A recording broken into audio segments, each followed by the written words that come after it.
Hello students, ये प्रश्नावली हमारा 4.1 है, जिसमें प्रश्न 1 हम आपको बता चुके हैं।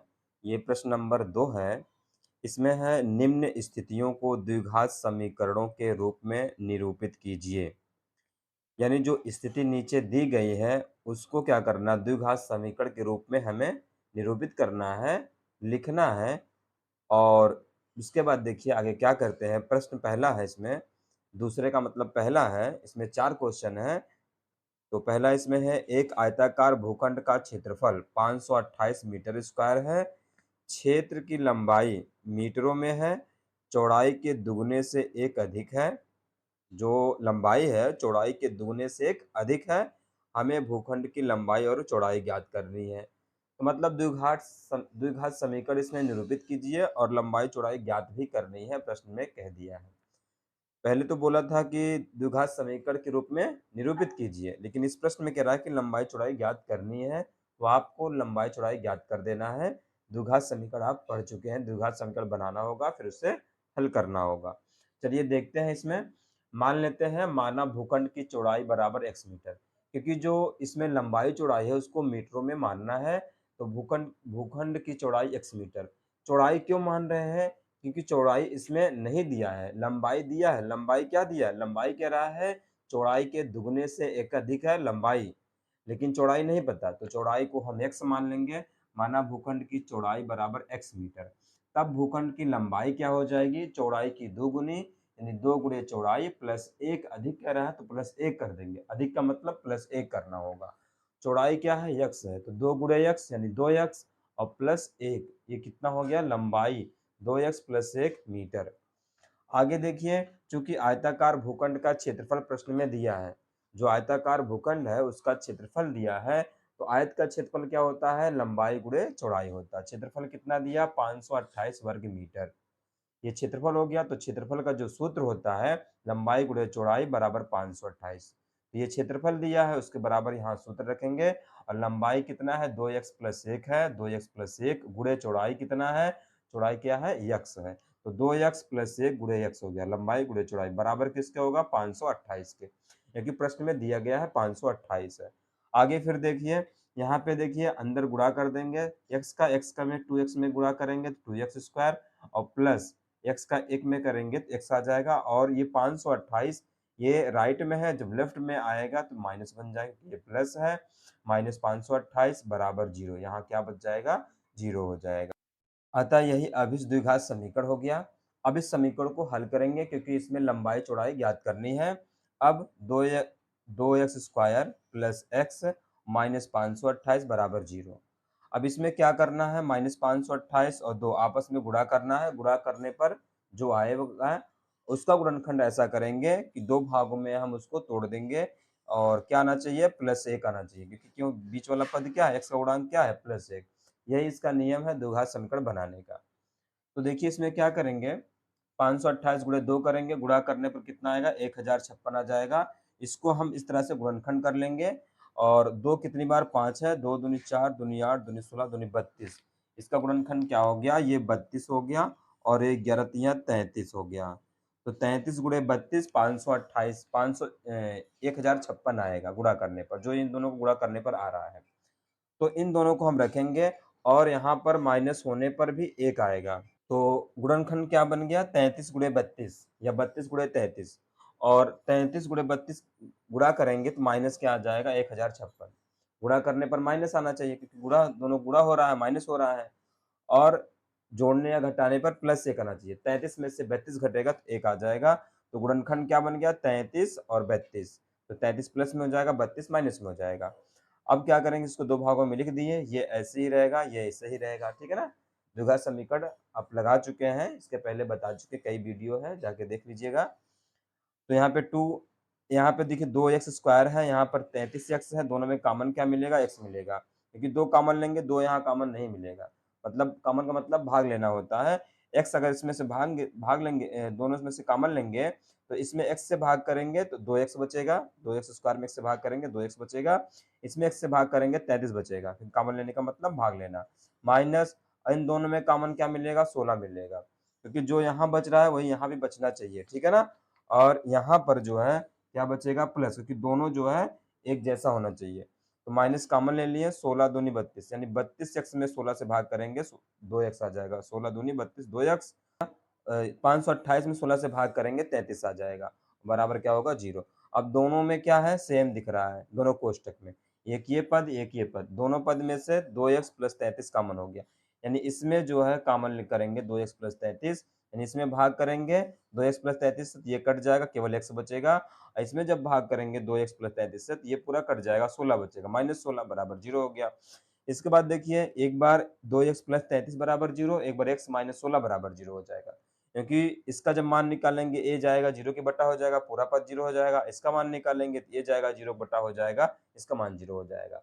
चलिए आगे देखते हैं, यहाँ पे 2x प्लस 33 बराबर 0, एक बार इसके बराबर 0, एक बार x माइनस 16 बराबर 0 हो जाएगा। यहाँ से देखते हैं x का मान क्या आ रहा है, 2x बराबर 33 जाएगा उधर, 0 माइनस 33 होगा, माइनस 33 बचेगा, और 2 का ले जाएंगे भाग करेंगे, माइनस 33 बट्टा 2, यहाँ भाग जाने पर माइनस में ही आएगा, यह अमान्य है, क्योंकि जो x का मान है, x का मान क्या है चौड़ाई, चौड़ाई कभी भी माइनस में नहीं आती, क्योंकि उसको हम जब नापेंगे आगे की तरफ बढ़ेंगे वो माइनस में नहीं आ सकता, प्लस में ही आएगा, इसलिए यह अमान्य है, जो मान है ये सही नहीं है हमारा। आगे देखिए x माइनस 16 बराबर 0, और x बराबर क्या हो जाएगा 16 में 0 में 16 जुड़ जाएगा, क्योंकि माइनस उधर जाएगा प्लस हो जाएगा, 16 0 प्लस 16 क्या हो जाएगा 16, x बराबर 16। अब ये प्लस है, ये हमारा मान क्या है सही है, x का मान जो आया है, x क्या है चौड़ाई है, अतः भूखंड की चौड़ाई बराबर 16 मीटर, क्योंकि x क्या है चौड़ाई है और x का मान 16 आ गया, तथा भूखंड की लंबाई बराबर 2 गुणे x होता है, x है और प्लस 1 है,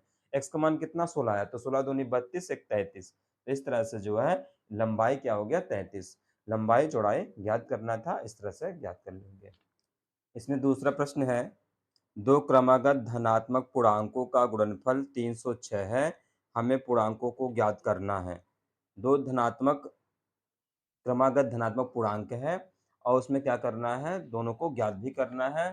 चलिए मान लेते हैं क्रमागत पूर्णांक क्या क्या है, माना दो क्रमागत धनात्मक पूर्णांक क्रमशः x तथा x प्लस 1 है। पूर्णांक क्या होता है, वो धनात्मक भी होता है ऋणात्मक भी होता है, यहाँ धनात्मक लेना है केवल, तो मान लेते हैं पहला क्या होगा x होगा, दूसरा क्या होगा x प्लस 1 होगा। x प्लस 1 क्यों हो रहा है, क्योंकि पूर्णांक जो क्रमागत है एक जोड़ने पर ही आता है, जैसे 2 अगला क्या होगा 3, 2 में 1 जोड़ेंगे तभी 3 आएगा, तो ये क्रमागत क्रम से आने वाली पूर्णांक है, पहला x होगा दूसरा x प्लस 1 है। चूंकि दोनों पूर्णांकों का गुणनफल दिया है 306, इसलिए लिख देंगे गुणनफल बराबर 306। और पूर्णांक क्या क्या माना गया, x और x प्लस 1 आपस में गुणा करना है, क्योंकि गुणनफल है x गुणे x प्लस 1, पहला पूर्णांक दूसरा पूर्णांक। अब x का अंदर गुणा करेंगे x स्क्वायर होगा, और x का 1 में करेंगे तो x हो जाएगा, और 306 इधर आएगा माइनस हो जाएगा, बराबर क्या हो जाएगा इधर 0। 306 का गुणनखंड करेंगे, 306 का गुणनखंड क्या है, ये गुणनखंड निकाला गया है 2 गुणे 3 गुणे 3 गुणे 17, और 2 गुणे 3 कितना 18 हो गया, 2 तिहाई 6 तरीक 18 हो गया, और 17 18 गुणे 17 क्या आ जाएगा 306। गुणनखंड 306 का करना था, तो 18 और 17 गुणनखंड मिला, और 17 18 गुणनखंड कैसे मिला, क्योंकि 18 में 17 घटाएंगे तो 1 हो जाएगा, बीच वाला पद यानी x का गुणांक आ जाएगा, तो इसको हटा देंगे, इसके जगह पे दोनों रखा जाएगा, और इसको यहाँ पे लिख लेंगे। तो ये यहाँ पे देखिए दोनों में कॉमन क्या है x है, इसमें x कॉमन लेंगे यानी x से भाग करेंगे x बचेगा, इसमें x कॉमन लेंगे x से भाग करेंगे 18 बचेगा, माइनस इन दोनों में कॉमन क्या मिलेगा -17, -17 से भाग करेंगे इसमें तो केवल x बचेगा, और इसमें माइनस 306 में भाग करेंगे माइनस से तो प्लस हो जाएगा ये, और कॉमन लेने मतलब यहाँ माइनस कॉमन लेंगे तो प्लस हो जाएगा, और 17 से भाग करेंगे तो 18 आ जाएगा 306 में, बराबर 0 हो जाएगा। x प्लस 18 दोनों में है, यानी यहाँ भी कॉमन यहाँ भी कॉमन, तो यानी इसमें भाग करेंगे केवल x बचेगा इसके पास, और इसके पास क्या बचेगा -17 बचेगा, बराबर 0 हो जाएगा। एक बार इसके बराबर 0, एक बार इसके बराबर 0, क्योंकि इसका मान निकालेंगे ये 0 हो जाएगा, इसका मान निकालेंगे तो ये 0 हो जाएगा। तो x प्लस 18 बराबर 0 और x बराबर -18, क्योंकि प्लस 18 उधर जाएगा तो माइनस हो जाएगा, यहाँ अमान्य है, क्योंकि ये जो x माइनस में आ गया माइनस में मान नहीं होगा। अब इधर देखते हैं x -17 बराबर 0, 17 उधर जाएगा तो क्या हो जाएगा +17, यानी x का मान 17 जो आया है ये मान हमारा सही है, अतः दोनों धनात्मक पूर्णांक क्या हो जाएगा, क्योंकि ऋणात्मक पूर्णांक नहीं लेना, क्या लेना धनात्मक लेना है, तो पहला 17 होगा, दूसरा क्या हो जाएगा 18, क्योंकि x प्लस 1 है, x का मान 17 आया है, 17 में 1 जोड़ेंगे 18, पहला 17 होगा, दूसरा 18 होगा। इस तरह से प्रश्न को हल करेंगे। तीसरा क्वेश्चन है, रोहन की माँ उससे 26 वर्ष बड़ी है, उनकी आयु वर्षों में का गुणनफल अब से 3 वर्ष पश्चात 360 हो जाएगी। हमें रोहन की वर्तमान आयु ज्ञात करनी है। तो मान लेते हैं, माना रोहन की वर्तमान आयु बराबर x वर्ष, तब रोहन की माँ की आयु क्या हो जाएगा, क्योंकि रोहन से 26 वर्ष बड़ी है, x प्लस 26 वर्ष हो जाएगा। तो x क्या है, रोहन की आयु, उसमें 26 जोड़ देंगे, 26 वर्ष बड़ी है माँ की आयु, इसलिए x प्लस 26 वर्ष हो जाएगा। प्रश्नानुसार क्या है, 3 वर्ष पश्चात यानी 3 वर्ष बाद जो है रोहन की जो आयु है और 3 वर्ष बाद जो उसकी माँ की आयु है, इन दोनों का गुणनफल कितना है, 360 है। ठीक है ना? इनका जो गुणनफल है वो कितना है, 360 है। तो 3 वर्ष बाद यानी 3 जुड़ेगा, इस समय कितना है, x है, x प्लस 3 हो जाएगा, इतना हो गया रोहन की आयु। और उसकी माँ की जो आयु है x प्लस 26 है, इसमें 3 जुड़ जाएगा, ये हो जाएगा 3 वर्ष बाद माँ की आयु। दोनों का आपस में गुणा करके 360 करना है, बराबर 360। इस तरह से हमारा समीकरण बन गया। अब इसे हल करेंगे, x प्लस 26 प्लस 3 ये कितना हो जाएगा, x प्लस 29 हो जाएगा, ये x प्लस 3 रहेगा, ये 360 हो गया। इन दोनों को आपस में गुणा कर लेंगे, x का x में गुणा करेंगे x स्क्वायर, x का 29 में गुणा करेंगे 29x, 3 का x में करेंगे 3x, 3 का 29 में गुणा करेंगे 3 9 27, 3 दूनी 6, 2 8 हो जाएगा, 87 हो गया, माइनस ये 360 इधर आएगा, माइनस 360 बराबर 0 हो जाएगा। अब 29x 3x कितना हो जाएगा, 32x, x स्क्वायर रहेगा, और 27 360 में से घट जाएगा, माइनस में आ जाएगा 273 बराबर 0 हो जाएगा। अब 273 का गुणनखंड करेंगे, यहाँ पे गुणनखंड हुआ है 3 से काटेंगे, 7 से, फिर 13 से, यानी और इन दोनों को एक साथ करेंगे, ठीक है ना? 13 तिया 39 और 7 अकेला रहेगा। अतः यह अतः यही द्विघात समीकरण है। इसमें बताया था द्विघात समीकरण आपको लाना है, द्विघात समीकरण आ गया। अब इसको हल करेंगे, क्योंकि रोहन की वर्तमान आयु ज्ञात करनी है। तो इस समीकरण को रखेंगे, यानी द्विघात समीकरण को रखेंगे, तो इसका हम गुणनखंड बना दिए 273 का, कितना आ गया, 39 और 37 39 और 7 आ गया। 39 में से 7 घटेगा, 32 आ जाएगा, प्लस में आएगा, 29 प्लस में रखेंगे, 7 को माइनस में रखेंगे। गुणा करने पर माइनस 273 आएगा, 39 और माइनस 7 का गुणा करने पर, और जोड़ने पर क्या आ गया, प्लस 32 आ गया। अब इन दोनों में कॉमन क्या मिलेगा, x मिलेगा, x कॉमन लेंगे तो x बचेगा, इसमें x कॉमन लेंगे 39 बचेगा। इन दोनों में माइनस 7 कॉमन लेंगे तो यहाँ x बच जाएगा, और माइनस कॉमन होगा तो प्लस 39 बच जाएगा, यानी जो यहाँ बचा है वही यहाँ भी होना चाहिए। x प्लस 39 दोनों में है, कॉमन लिया जाएगा, x माइनस 7 बचेगा, x माइनस 7 बच गया, बराबर 0। एक बार x प्लस 39 बराबर 0, एक बार x माइनस 7 बराबर 0। यहाँ से x का मान कितना आ रहा है, x बराबर आ गया माइनस 39, जो कि माइनस हमें लेना नहीं है। अब यहाँ से x बराबर क्या आ गया, 7 आ गया, तो ये प्लस हो गया, इसको हमें मानना है, ये मान हमारा है। अतः रोहन की वर्तमान आयु क्या हो जाएगा, x वर्ष दिया है, तो x का मान कितना आया, 7 है, तो 7 वर्ष हो जाएगा। तथा उसकी माँ की आयु क्या हो जाएगा, 33 वर्ष, क्योंकि 26 जोड़ेंगे x में ना, x का मान कितना, 7 आया, 7 में 26 जोड़ देंगे 33 हो जाएगा। तो इस तरह से क्वेश्चन को हल करेंगे। प्रश्न नंबर 2 का आखिरी क्वेश्चन ये है, एक रेलगाड़ी 480 किलोमीटर की दूरी समान चाल से तय करती है। यदि इसकी चाल 8 किलोमीटर प्रति हावर कम होती तो वह उसी दूरी को तय करने में 3 घंटे अधिक लेती। हमें रेलगाड़ी की चाल ज्ञात करनी है। अब इसमें रेलगाड़ी की चाल ज्ञात करनी है, तो मान लेते हैं, माना रेलगाड़ी की चाल क्या है, x किलोमीटर प्रति घंटा है।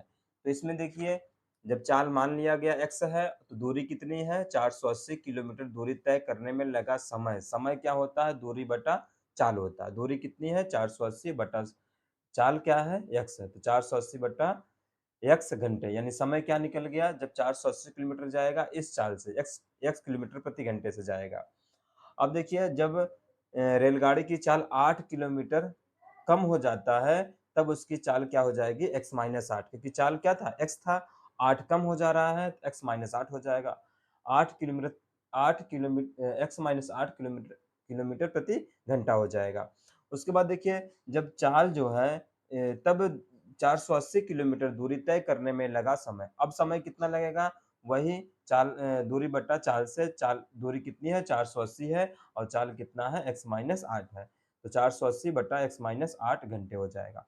ये सूत्र पर है, समय बराबर क्या होता है, दूरी बटा चाल होता है। तो एक बार समय कितना आया 480/x आया, दूसरी बार समय कितना आया है 480/x माइनस 8 आ गया। अब दोनों में अंतर कितना है 3 घंटे का है, तो दोनों के समय में अंतर कितना है 3 घंटे। समय यानी x के चाल से चलेगा तो कितना समय लगेगा, x माइनस चाल कम हो जा रहा है तो समय ज़्यादा लगेगा। यहाँ चाल x है, यहाँ चाल क्या है x माइनस 8 है, यानी कम हो गया। जब कम हो गया तो समय ज़्यादा, ये पहले रहेगा यानी ज़्यादा में से कम घटेगा, तो ज़्यादा क्या है 480/x माइनस 8 ये इतने घंटे हैं और माइनस 480/x ये कम घंटा है। तो इसमें से ये कम वाला घट जाएगा, 3 का अंतर आ जाएगा। अगर कम में से ज़्यादा घटाएँगे तो आंसर गलत हो जाएगा। तो यहाँ देखिए दोनों का एलसीएम कितना होगा, गुणा करके इतना आ पाएगा, इसका गुणा इसमें कर लेंगे, इसका गुणा इसमें कर लेंगे। यानी दोनों में से इससे भाग करेंगे कटेगा, ये आएगा। मतलब आपस में ये दोनों गुणक हो जाएगा। x का 480 में गुणा करेंगे 480x और x माइनस 8 का गुणा 480 में करेंगे, तो x का गुणा 480 में करेंगे 480x माइनस है और ये माइनस है तो ये प्लस हो जाएगा, माइनस माइनस क्या हो जाएगा प्लस, 8 का गुणा इसमें हो जाएगा तो 3840 हो जाएगा। अब बराबर क्या है ये 3 है। अब देखिए 480 में से 480 घट जाएगा मतलब 0 हो जाएगा ये और यहाँ क्या बचा 3840 और इसका इधर गुणा हो जाएगा। 3 का इसमें गुणा करेंगे 3x स्क्वायर और 3 का माइनस 8 में करेंगे तो माइनस 24x हो जाएगा। अब 3840 को उधर ले जाएंगे, द्विघात समीकरण बनाना है, तो ये 3x स्क्वायर माइनस 24x ये इधर आया तो माइनस 3840 इधर क्या बचा 0 तो 0 इधर कर देंगे। ठीक है ना? अब इस तरह से 24x इन 3 यहाँ, यहाँ 24, यहाँ 3840, यहाँ देखिए 3 कॉमन हो रहा है, तो 3 से भाग कर देंगे सब में। जब 3 से भाग इसमें 3 से भाग करेंगे x स्क्वायर होगा, इसमें 3 से भाग करेंगे तो 8x होगा, इसमें 3 से भाग करेंगे तो 1280 हो जाएगा बराबर 0, इसमें 3 से भाग करेंगे 0 हो जाएगा। यह द्विघात समीकरण है, द्विघात समीकरण मिल गया। अब इसे हल करेंगे तो हमें चाल पता चल जाएगी। x square minus 8x minus 1280 बराबर 0। 1280 का गुणनखंड करेंगे, देखिए इस तरह से आ गया है, यानी 2 5 बार है 32 और यहाँ 2 3 बार 5 है 8 5 40, ये 40 32 में टूट जाएगा 1280। आप गुणनखंड देख सकते हैं, इसको कर लीजिएगा। तो 32 और 40 है, तो 32 40 रख देंगे, गुणा करने पर माइनस आएगा और दोनों को अगर जोड़ेंगे तो माइनस 8 भी आ जाएगा, क्योंकि 40 में से 32 घटेगा तो माइनस 8 आएगा। तो इन दोनों में कॉमन क्या मिलेगा, x मिलेगा, x प्लस 32 बचेगा। इनका दोनों में कॉमन क्या मिलेगा, माइनस 40, तो क्या बचेगा x बचेगा, ये माइनस कॉमन हुआ है तो 40 से इसमें भाग करेंगे तो 32 हो जाएगा बराबर 0 हो जाएगा। यहाँ x प्लस 32 और यहाँ पर x माइनस 40 बराबर 0। यहाँ से x का मान कितना आया माइनस 32, जो कि हमें लेना नहीं है, और यहाँ से x का मान क्या आ गया प्लस 40, यही हमारा मान हो जाएगा। तो अतः रेलगाड़ी की चाल बराबर 40 किलोमीटर प्रति हावर हो जाएगा। इस तरह से रेलगाड़ी की चाल ज्ञात कर